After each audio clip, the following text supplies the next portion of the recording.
আলেমদের বিরোধিতা করার জন্য একদল উঠে পড়ে লেগেছে, সব দল গোটা দুনিয়ার মধ্যে লেগেছে যেন আলেমদের বিরোধিতা করা যায়।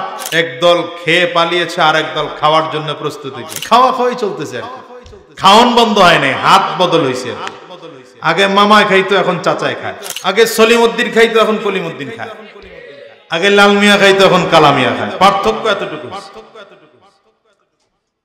এই যে নেতা, সেদিন নেতা পাইনি। আলেমদের বিরোধিতা করার জন্য একদল উঠে পড়ে লেগেছে। কথা বলেন না কেন? সব দল গোটা দুনিয়ার মধ্যে লেগেছে যেন আলেমদের বিরোধিতা করা যায়। একদল গালি দেয় আলেমরা জঙ্গি, একদল গালি দেয় আলেমরা রাজাকার। এই জন্যই তো আলেম করে ধরে ধরে ধরে ধরে জেলে ভরার চক্রান্ত চলছে 16 বছর। কি বলা হলো? কোনো অপরাধ নাই, তারপরে হাজার অপরাধ, অপরাধের শেষ নেই। অপরাধ দল আল্লামা দিলওয়ার হোসেন সাইদি সাহেব ৭১ যুদ্ধের সময় মানবতা বিরোধী ছিলেন, নারী নির্যাতন করছেন। নাউজুবিল্লাহ ২-৪-৫ দিন পরে নাই নাউজুবিল্লাহ। আল্লামা মামুনুল হক সাহেবের বিরুদ্ধে মামলা দেওয়া হলো, ধর্ষণের মামলা। আল্লামা কালী সাইফুল্লাহ আইয়ুবীর বিরুদ্ধে মামলা দেওয়া হলো, গুলিস্তানে ককটেল নিক্ষেপের মামলা। কার বিরুদ্ধে মামলা করা হয়নি? কাকে নির্যাতন করা হয়নি? পীর সাহেব চরমনের বিরুদ্ধে মামলা দেওয়া হলো, ১০,০০০ টাকা পকেট মাইরের মামলা। টাকার কত ঠেক বুঝেননি? আমার বিরুদ্ধে মামলা দেওয়া হয়েছে ২টা, একটা গেছে, আরেকটা এখনো চলতেছে, আরেক হাজিরা আমাকে লাগবে। কি মামলা দেওয়া হলো? আমি নাকি কার গাছ এটা আমার বাড়ি নিয়ে আসছি। আমি এই জন্য বলি, যাদেরকে আলেমদেরকে জেলখানায় ভরার চক্রান্ত করেছো, ষড়যন্ত্র করেছো, মামলা করেছো, হামলা করেছো, তাকিয়ে দেখো উলামায়ে কেরাম এখন রাজা বাদশার মতো করেই কথা বলে। আজ ময়দানে বুক টান করে কথা বলে, ঠিক কিনা বলো? মাথা উঁচু করে কথা বলে। তোমরা যারা মামলা করেছো, হামলা করেছো, চক্রান্ত করেছো, ষড়যন্ত্র করেছো, কলাপাতার বিছানায় ঘুমাইয়াও শেষ বাঁচা বাঁচতে পারো নাই।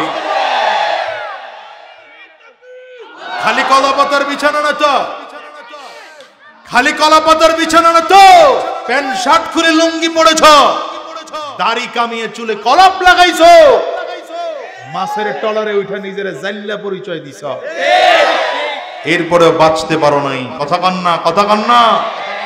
জুলাই শেষ হলো, আগস্ট শুরু হলো, আন্দোলন গতি এবার দুর্বার গতিতে বেগেছে, ঠিক না? ২ আগস্ট, ৩ আগস্ট সাধারণ মানুষও নামতে আরম্ভ করেছেন, রাজনৈতিক নেতারাও নামতে আরম্ভ করেছেন।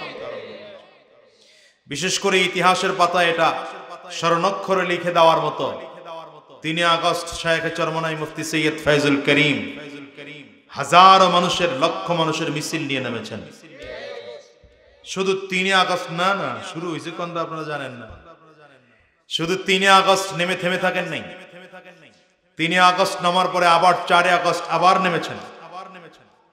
৪ আগস্ট আরো লক্ষ জনতার মিছিল নিয়ে নেমেছেন। ৪ আগস্ট নামার পরেও বসে থাকেন নাই। সর্বশেষ ৫ আগস্ট লক্ষ জনতার মিছিল নিয়ে স্বৈরাচারের দেওয়া কারফিউ ভাঙার মূল নায়কত্ব গ্রহণ করেছেন। এখন তো নেতা চারিদিকে, এখন তো নেতার অভাব নাই। ডানে নেতা, বামে নেতা, সামনে নেতা, পিছনে নেতা, উপরে নেতা, নিচে নেতা। কথা নাই, গাছে ঝুলে, ফেস্টুনে ঝুলে, সেও নেতা। নেতার অবস্থা এখন এমন হয়েছে, মানে পরিস্থিতি হলো এমন, একদল খেয়ে পালিয়েছে আর একদল খাওয়ার জন্য প্রস্তুতি দিচ্ছে। কি আস্তে গুলেন কেন? খাওয়া খাওয়াই চলতেছে আর কি। খাওয়ান বন্ধ হয় নাই, হাত বদল হয়েছে। আগে মামায় খাইতো, এখন চাচায় খায়। কি কথা বল? আগে আগে সলিমউদ্দিন খাইতো, এখন কলিমউদ্দিন খায়। আগে লাল মিয়া খাইতো, এখন কালা মিয়া খায়। পার্থক্য এতটুকু। এই যে নেতা, সেদিন নেতা পাইনি। আমি তো মাঝে মাঝে বলি যে সেই দিন ৩ আগস্ট, ৪ আগস্ট, ৫ আগস্ট, বিশেষ করে ৩টা দিন তো একদম রাজপথে থেকে আন্দোলন করেছি। সেই দিন যদি গুলি করা হতো, আমার বুকেও গুলি লাগতো, শায়েখে চরমনাইয়ের বুকেও গুলি লাগতো, হাজারো আলেমদের বুকে গুলি লাগতো। যাই হোক, মূল কথা যেটা, আন্দোলনের গতি দিন দিন বাড়তেছে, ছাত্রদের সাথে জনগণ যুক্ত হচ্ছে, যুক্ত হতে হতে এমন হলো যে 5ই আগস্ট শেষ পর্যন্ত স্বৈরাচারের জন্য খানা পাকানো হইলেও দুপুরের খানা না খেয়ে পালাতে বাধ্য হয়েছে। আচ্ছা, এতদিন ঈমান ছিল না? কথা কয় না। প্রতিবাদ ছিল না? ছিল, কিন্তু প্রতিবাদের ভাষা নরম ছিল। কথা কয় না। ঈমানের পাওয়ার দুর্বল ছিল। কিন্তু সবাই যখন একত্রিত হলো, প্রতিবাদকারীরা যখন ধীরে ধীরে একত্রিত হতে শুরু করলো, প্রতিবাদের শক্তি বাড়তে শুরু করলো, শেষ পর্যন্ত অপশক্তি আর টিকতে পারলো না। ঈমানের পাওয়ার যে বাড়ে কমে, কিছুটা উদাহরণ পাইছেন এখান থেকে। বাড়ে কেমনে? ঈমানদারদের সাথে থাকলে, যেমন বিদ্রোহীদের সাথে থাকার কারণে বিদ্রোহের তাপ বেড়েছে, বিদ্রোহীদের সাথে থাকার কারণে বিদ্রোহের তাপ বেড়েছে, তেমনি ভাবে ঈমানদারদের সাথে সংস্পর্শ হলে ঈমানি পাওয়ার বাড়ে, তাকওয়াবানদের সংস্পর্শ হলে তাকওয়ার পাওয়ার বাড়ে। ঠিক না? এজন্য আল্লাহ তাআলা বলেন, 1 নম্বর তাকওয়া অর্জন করো। ঈমানদারদেরকে লক্ষ্য করে বলেছেন 1 নম্বর তাকওয়া অর্জন করো। তাকওয়া অর্জন করলেই আবার হবে না, তাকওয়ার পাওয়ার কখনো বাড়ে কখনো কমে, যেন কমে না যায়। এজন্য ওয়াকুনু মা'আস সাদিকিন, সত্যবাদীদের সঙ্গী হও। সত্যবাদীদের সঙ্গী হলে কি হবে? তাকওয়ার পাওয়ার কমতে পারবে না, বাড়তেই থাকবে। সুবহানাল্লাহ কয় না? তাকওয়ার পাওয়ার কমবে না, বাড়তেই থাকবে। তখন দেখেন, আপনারা যখন এই যে আমাদের দেশে খানা যখন রান্না করা হয়, আমাদের মা বোনরা যখন খানা রান্না করেন, চুলার মধ্যে থাকা অবস্থায়, আগুনের উপরে থাকা অবস্থায় খানাটা খুব গরম হয়। আচ্ছা, এই খানা কি আগুন থেকে নামানোর পরে, চুলার থেকে নামানোর পরে একই গরম থাকে, না আস্তে আস্তে ঠান্ডা হয়ে যায়? কেন? ওই যে আগুন থেকে দূরে সরে গেছে, এখন ঠান্ডা হবে। এখন মা বোনরা কি করেছে? এই খানাটাকে গরম রাখার জন্য হটপটের ব্যবস্থা করছে। পুরুষের মাধ্যমে হটপট বাজার থেকে কিনে আনাইছে, হটপটের মধ্যে খানাটা রেখে দেয়। এই খানাটা 2 ঘন্টা, 4 ঘন্টা, 5 ঘন্টা গরম থাকে। কথা বলে না? ঠিক তেমনি ভাবে তাকওয়ার পাওয়ার কখনো কমে যায়, তাকওয়ার পাওয়ার কখনো বেড়ে যায়, যেন তাকওয়ার পাওয়ার না কমে। এজন্য আল্লাহ তাআলা বলেন, ওয়াকুনু মা'আস সাদিকিন, সত্যবাদীদের সঙ্গী হও। সাবধান, সত্যবাদীদের সঙ্গী না হলে তাকওয়ার পাওয়ার কমে যাবে। যেন তাকওয়ার পাওয়ার কমে না যায়, এজন্য সত্যবাদীদের সঙ্গী হয়ে পাওয়ার বাড়িয়ে রাখো। এখন তাকওয়ার পাওয়ার বাড়ানোর জন্য সত্যবাদীর সঙ্গী হওয়া লাগবে। কাদের সঙ্গী হওয়া লাগবে? সত্যবাদী কাকে বলে এটা বুঝেন। কথা বুঝতেছেন? সত্যবাদী কাকে বলে?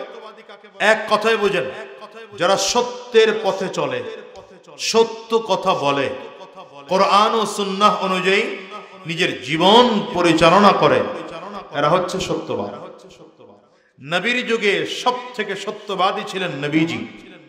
নবী ইন্তেকালের পরে সত্যবাদী সাহাবায়ে কেরাম, সাহাবায়ে কেরামের ইন্তেকালের পরে সত্যবাদী তাবেঈন, তাবেঈনের ইন্তেকালের পরে সত্যবাদী তবে তাবেঈন, তবে তাবেঈনের বিদায়ের পরে সবথেকে সত্যবাদী আইম্মা মুজতাহিদিন, তারাও জমিন থেকে বিদায় নেওয়ার পরে সত্যবাদী উলামায়ে মুতাকাদ্দিমিন, তারাও জমিন থেকে বিদায় নেওয়ার পরে সত্যবাদী উলামায়ে মুতাআখিরিন।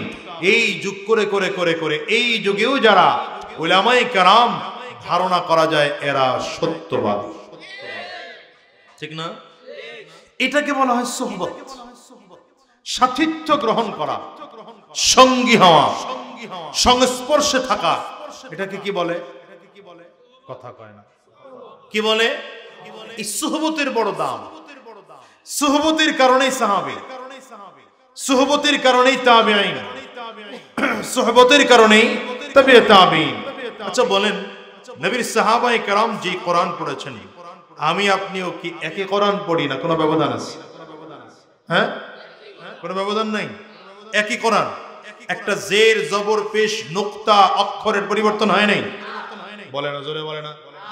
হয় নাই? আচ্ছা, সাহাবায়ে কেরামের যুগে হাদিস যা ছিল এখনো না বেড়েছে, কমেছে? মোটেও কমেও নাই, বাড়েও নাই। কোরআনে কমেও নাই, বাড়েও নাই। কথা বলেন। কিন্তু সাহাবায়ে কেরামও কোরআন পড়েছেন, আমি আপনিও কোরআন পড়ি। সাহাবায়ে কেরামও নবীজির কাছে হাদিস পড়েছেন, আমি আপনিও হাদিস পড়ি। লেখাপড়া তো একই, মর্যাদা এত বেশি কেন? কি মর্যাদা আমার আপনার বেশি না সাহাবীদের বেশি? বলেন না, বলেন না। বরঞ্চ আরো যদি খেয়াল করেন, সাহাবায়ে কেরামদের জীবনের নামাজ যা, তার থেকে আমাদের দেশের মুরব্বীদের অনেকের নামাজের রাকাত সংখ্যা বেশি। বুঝে না কথা? রাকাত সংখ্যা বেশি। সাহাবায়ে কেরাম জীবনে যত রোজা রাখছেন, তার তুলনায় আমাদের দেশের অনেক মুরব্বীদের রোজার সংখ্যা বেশি। নবীজির সাহাবী এমন অনেক সাহাবী আছেন, সকালবেলা কালিমা পড়ে মুসলমান হয়েছেন, বিকালবেলা যুদ্ধের ময়দানে গিয়ে শাহাদাত গ্রহণ করেছেন, শহীদ হয়েছেন। ওই সাহাবী দেখা যায় গোটা জিন্দেগিতে এক ওয়াক্ত দুই ওয়াক্ত নামাজ পড়ছেন। আরো যদি উদাহরণ দেই, আমাদের দেশের মুরব্বী আছেন না দু চারজন, আপনারা বুঝতেছেন না কথা? 80 বছর 90 বছরের মুরব্বী আসেনি আমাদের দেশে। 90 বছরের একজন মুরব্বী যদি বালেগ হওয়ার পর থেকে এক ওয়াক্ত নামাজও না ছাড়েন, বালেগ হওয়ার পর থেকে এক ওয়াক্ত নামাজ ছাড়েন নাই, তাহলে সে বছরে কত বছর নামাজ পড়ছেন? না না না, 10 অন্তত 12-15 বছর তো মানুষ বালেগ হয় নাকি? ধরেন 15 বছর মাইনাস করলাম, তাহলে 90 থেকে 15 মাইনাস করলে 75 বছর। কি কথা কন না? যার বয়স 80 বছর সে মিনিমাম 65 বছর নামাজ পড়েছেন। কথা কয় না? যার বয়স 70 বছর সে তো মিনিমাম 55 বছর নামাজ পড়েছে, ঠিক না? আচ্ছা আসল তো আবু বকর সিদ্দিক রাদিয়াল্লাহু আনহুর নামাজের বছর কত? আবু বকর সিদ্দিক রাদিয়াল্লাহু আনহুর ঈমানি হালাতের জিন্দেগি কত বছর? নবীজির 23 বছর, আর নবীজির ইন্তেকালের পরে আরো 2 বছর জীবিত ছিলেন আবু বকর সিদ্দিক রাদিয়াল্লাহু আনহু। খুচরাটুকু বাদ দিলাম, তাহলে 25 বছর। কত বছর? কথা বুঝেন না আপনারা মনে হয়? কত বছর?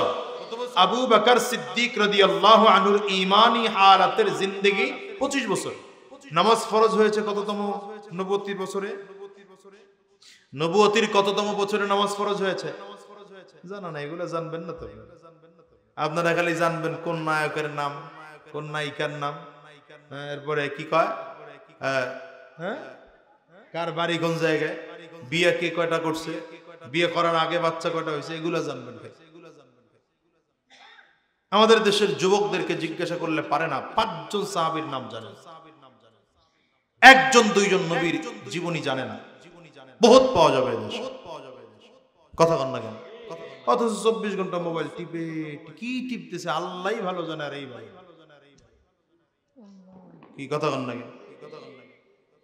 মোবাইল দ্বারা গুনাহটাও করা সহজ, আবার দ্বীনের পথে চলাও সহজ। ঠিক আসতে কয় কেন? কিন্তু তুমি তো দ্বীন কামাই করো না, খালি গুনাহই কামাই করতেছো। তো যাও, নামাজ ফরজ হয়েছে নবুয়তির 8ম বছরে। কততম বছরে? তাহলে 25 থেকে আরো 8 মাইনাস করেন, কত হয়? সব হা করে তাকাই দিছে, কত হয়? 17 বছর। আবু বকর সিদ্দিক রাদিয়াল্লাহু আনহুর নামাজের বয়স হলো 17 বছর। 5 ওয়াক্ত করে নামাজ পড়েছেন কত বছর? 17 বছর। যেই মুরব্বীর বয়স 90 বছর, ওনার নামাজ সংখ্যার দিক থেকে কোয়ান্টিটি তুলনা করলে আবু বকর সিদ্দিকের তুলনায় ওই মুরব্বীর নামাজ সংখ্যা বেশি। বুঝে না কথা? কিন্তু বলেন তো, আবু বকর সিদ্দিক রাদিয়াল্লাহু আনহুর জীবনের এক দিনের এক রাকাতের একটা সাজদাকে যদি এক পাল্লায় করেন, আর ওই 90 বছরের মুরব্বীর 75 বছরের জিন্দেগির নামাজের পাল্লা যদি আরেক পাল্লায় করেন, সমান হবে? পার্থক্য হলো কেন? কন্যা আই ভালো করে বলেন না, জিমায়ান না কেন? পার্থক্য হলো কেন? সুহবত। আবু বকর সিদ্দিক রাদিয়াল্লাহু আনহু নবীজির পেছনে দাঁড়িয়ে নামাজ পড়েছেন, নবীজিকে দেখে দেখে নামাজ পড়েছেন। প্রয়োজনে নবীজির অনুপস্থিতিতে আবু বকর সিদ্দিক নবীজির মুসাল্লায় দাঁড়িয়ে ইমামতি করেছেন।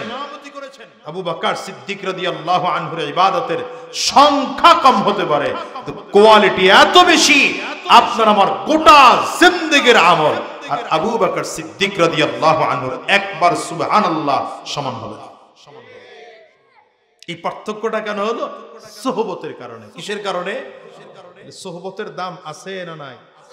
এখন যদি এদেশের কেউ কয় যে মাযহাব মানা শিরিক, পীর মানা শিরিক, আলেম লাগবে না, কোরআন আছে, সহিহ হাদিস আছে, আমি এটার উপরে মানব আর আমল করব, আমি বলবো ভাই আপনার কাছে পুরো ডিসপেন্সারি আছে, কিন্তু আপনার রোগের ঔষধ কোনটা এটা জানতে হলে অবশ্যই আপনাকে এমবিবিএস, এফআরসিএস, স্পেশালিস্ট কোন ডাক্তারের শরণাপন্ন হতে হবে। কি কথা কন না? আর আমাদের মীর হাজিরবাগের বাজারের মধ্যে বড় বড় ডিসপেন্সারি আছে না, ফার্মেসি 2-4-5 লাখ টাকার ঔষধ আছে না। আর কারো জ্বর হয়েছে, ফার্মেসির মালিক কি করবে? একটার পর একটা ওষুধ খাইতে থাকুক না মায়া, কি কোন? ভাতের পরিবর্তে ওষুধ খাক, অসুবিধা কি? ভালো হবে না? দেখছেন কথা কয় না? এই নিচের দিকে তাকাই থাকুন না লোকজন, ভালো হবে না? কেন ভালো হবে না? ঔষধ আছে, তার ডিসপেন্সারিতে ঔষধ আছে, কিন্তু এই রোগের জন্য ঔষধ কোনটা এটা সিলেক্ট করে দেওয়ার দায়িত্ব স্পেশালিস্ট অভিজ্ঞতা সম্পন্ন কোন ডাক্তারের। পুরো কোরআন তোমার জন্য, পুরো হাদিস তোমার জন্য, পুরো সুন্নাহ তোমার জন্য, কিন্তু হাদিসের কোনটার উপরে আমল তোমার করার উপযোগী, কোরআনের কোন আয়াত তোমার জন্য তোমার রোগের ঔষধ ছাড়বে, এটা যাচাই বাছাই করে দেওয়ার দায়িত্ব হাক্কানি আলেমদের, মাযহাবওয়ালা ইমামদের। ওই অনুযায়ী পরামর্শ অনুযায়ী চললে কোরআন হাদিস বুঝা তোমার জন্য সহজ। একা একা মাতব্বরি করতে গেলে আগুলে যাইবে সব। এই জন্যই তো সাহাবায়ে কেরামদের দাম, এই জন্যই তো তাবেঈনদের দাম। কারণ যারা নবীকে, সাহাবী কাদেরকে বলে? সাহাবী কাদেরকে বলে? বলেন, সাহাবী কাদেরকে বলে? যারা ঈমানি হালাতে নবীকে দেখছেন, যারা ঈমানি হালাতে নবীকে দেখেছেন, এবং শর্ত আরো লাগানো হয় যারা ঈমানি হালাতে জমিন থেকে বিদায় হয়েছে, এরা সাহাবী। এরা কথা কয় না, এরা। আচ্ছা, সাহাবীদের মর্যাদা সব থেকে বেশি, সব থেকে বেশি। নবী বলেন আমার জান্নাতে যাওয়ার সিরিয়াল সবার আগে, এরপরে নবীদের সিরিয়াল। নবীদের যাওয়ার সিরিয়াল যখন শেষ, উম্মতদের সিরিয়াল যখন শুরু হবে, সবার আগে আমার আবু বকরকে জান্নাতের 8টা দরজা খুলে ডাকা হবে। আসেন এবার, নবী জমিন থেকে নাই। তাবেঈন কাদেরকে বলে? যারা সাহাবীদেরকে ঈমানি হালাতে, যারা সাহাবীদেরকে ঈমানি হালাতে দেখেছে, ঈমানি হালাতে জমিন থেকে বিদায় হয়েছে, তারা হলেন তাবেঈন। আবার সাহাবীও জমিন থেকে চলে গেলেন, গোটা পৃথিবীতে এখন তাবেঈন। এখন এই তাবেঈনদেরকে যারা ঈমানি হালাতে দেখেছেন, ঈমানি হালাতে জমিন থেকে বিদায় হয়েছেন, তারা হলেন তবে তাবেঈন। নবী এই 3 শ্রেণীর ব্যাপারে গ্যারান্টি দিয়ে বলেছেন, খায়রুল কুরুনি করনি, খায়রুল কুরুনি করনি, সুম্মাল্লাযীনা ইয়ালুনহুম, সুম্মাল্লাযীনা ইয়ালুনহুম। নবী আমার বলেন সব থেকে দামি যুগ হলো আমি নবীর যুগ, সব থেকে দামি যুগ হলো আমি নবীর সাহাবায়ে কেরামদের যুগ। এরপরে দ্বিতীয় নম্বর দামি যুগ হলো তাবেঈনদের যুগ, এরপরে দামি যুগ হলো তবে তাবেঈনদের যুগ। আপনার আমার তুলনায় তাবেঈনদের সম্মান অনেক বেশি, অনেক বেশি। আপনার আমার তুলনায় তবে তাবেঈনদের সম্মান অনেক বেশি, অনেক বেশি। কিন্তু সাহাবায়ে কেরামদের তুলনায় তাবেঈনদের সম্মান কম, তাবেঈনদের তুলনায় তবে তাবেঈনদের সম্মান কম, তবে তাবেঈনদের তুলনায় আইম্মে মুজতাহিদিনদের দাম কম। আবার তুলনা করলে এই দিক থেকে যান, তবে তাবেঈনদের তুলনায় তাবেঈনদের মূল্য বেশি, তাবেঈনদের তুলনায় সাহাবায়ে কেরামদের মূল্য বেশি। কারণ যারা নবীকে দেখেছে, যারা নবীর হাতে হাত দিয়ে কালিমা পড়ে মুসলমান হয়েছে, সেই মানুষগুলোর সমমূল্য আমাদের কোনোদিন হতে পারে না। সোহবতের দাম আছে নি? ইয়া আইয়ুহাল্লাযীনা আমানুত্তাকুল্লাহ, ইয়া আইয়ুহাল্লাযীনা আমানুত্তাকুল্লাহ ওয়া কুনু মা'আস সাদিকিন।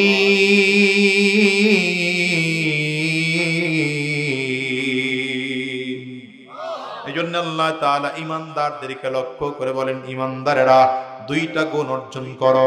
এক নম্বর তাকওয়া অর্জন করো, দ্বিতীয় নম্বর সত্যবাদীদের সঙ্গে হও। আমি আগেই বলেছিলাম সত্যবাদী কারা বাজার? নবী ছিলেন সব থেকে বড় সত্যবাদী। নবী জমিন থেকে বিদায়, তাবেঈন সব থেকে সত্যবাদী। তাবেঈন সাহাবায়ে কেরাম সবচেয়ে সত্যবাদী। সাহাবায়ে কেরাম জমিন থেকে বিদায় হয়ে গেলেন, তাবেঈন সব থেকে সত্যবাদী। তাবেঈন জমিন থেকে বিদায়, তবে তাবেঈন সব থেকে সত্যবাদী। তবে তাবেঈন বিদায়, আইম্মা মুজতাহিদিন সব থেকে সত্যবাদী। তারাও জমিন থেকে বিদায়, উলামায়ে মুতাকাদ্দিমিন সব থেকে সত্যবাদী। তারাও জমিন থেকে বিদায়, উলামায়ে মুতাআখিরিন সব থেকে সত্যবাদী।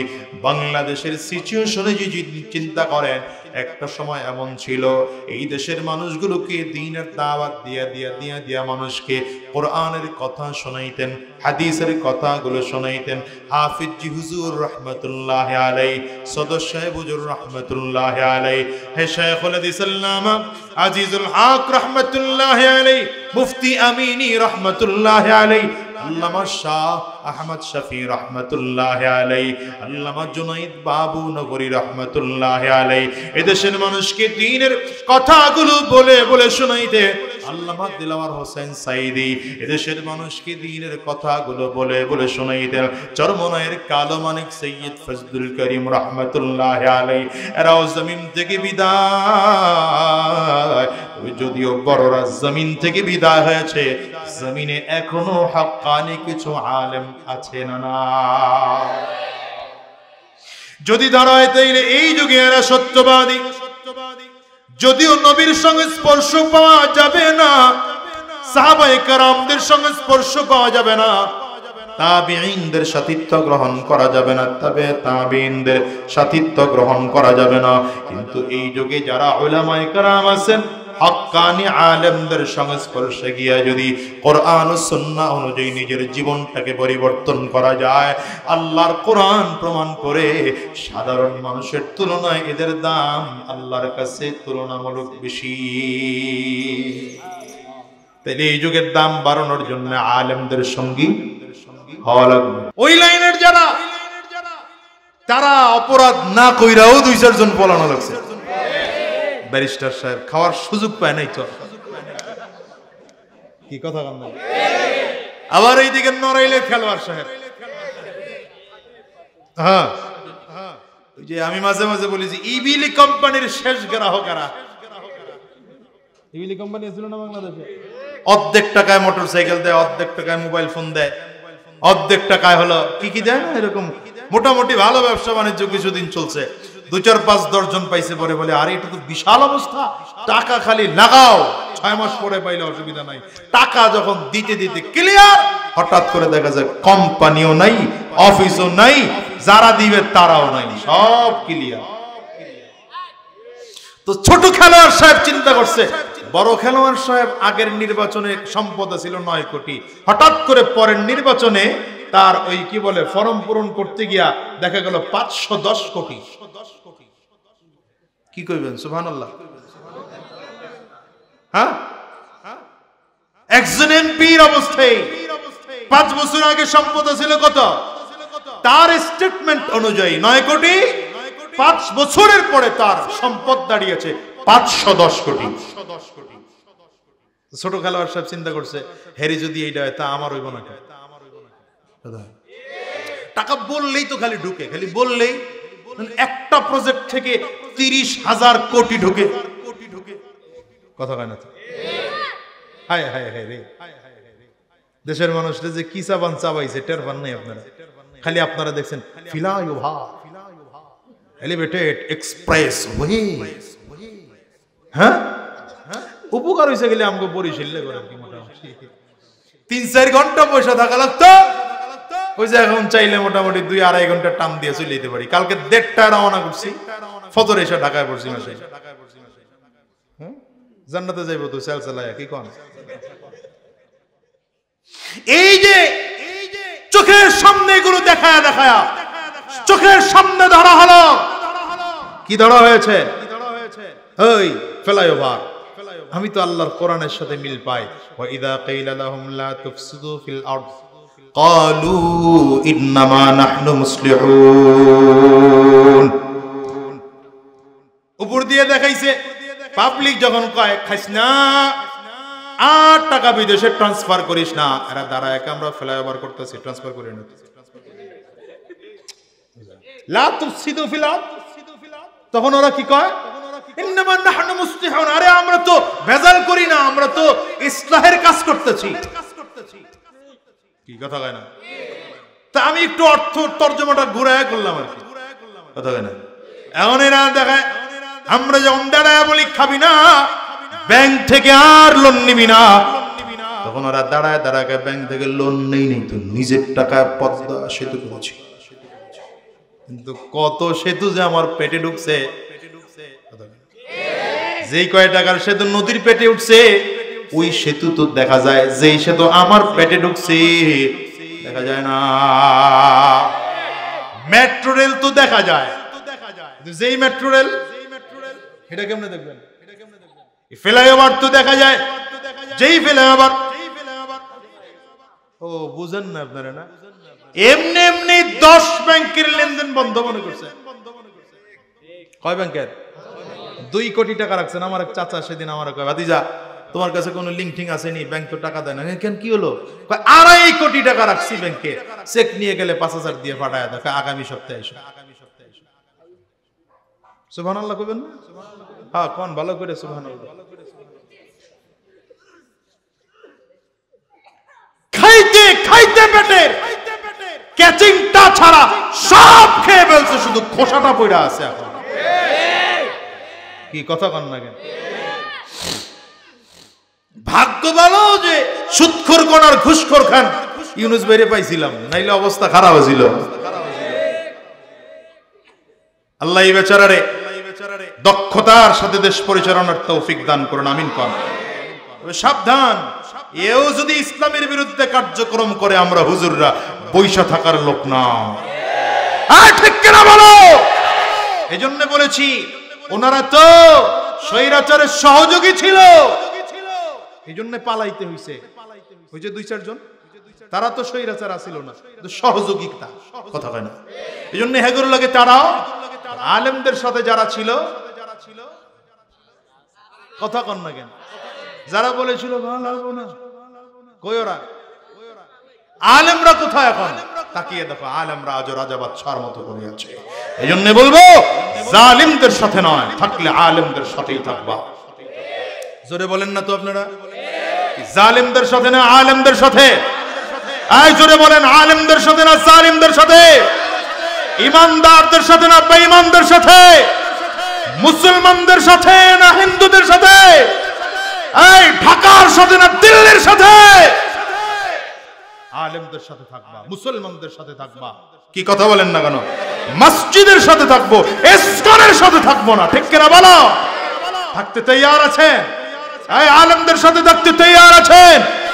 আলেমদের সাথে থাকতে গিয়ে, কোরআনের পক্ষে চলতে গিয়ে যদি আবার ডাক আসে, আবার রাজপথে নামবো, রক্ত ঝরাবো, জীবন দেব, কারা কারা তৈয়ার আছো? হাত উঁচা করে দেখাও।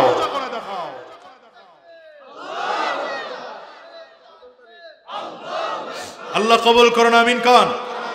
হ্যাঁ, আলেমরা বসে থাকার লোক না।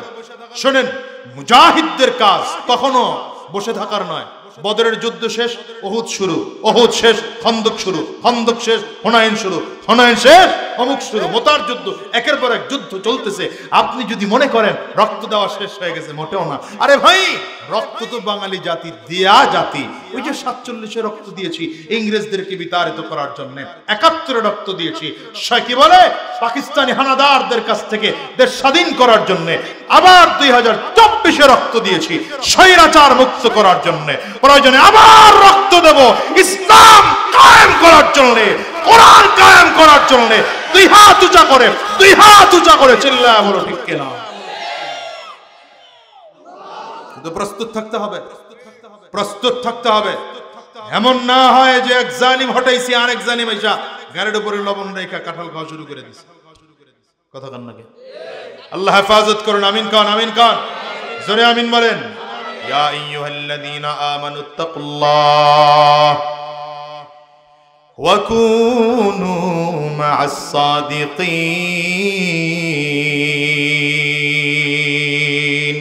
এজন্য আল্লাহ তাআলা বলেন ঈমানদাররা তাকওয়া গ্রহণ করো, তাকওয়া গ্রহণ করো।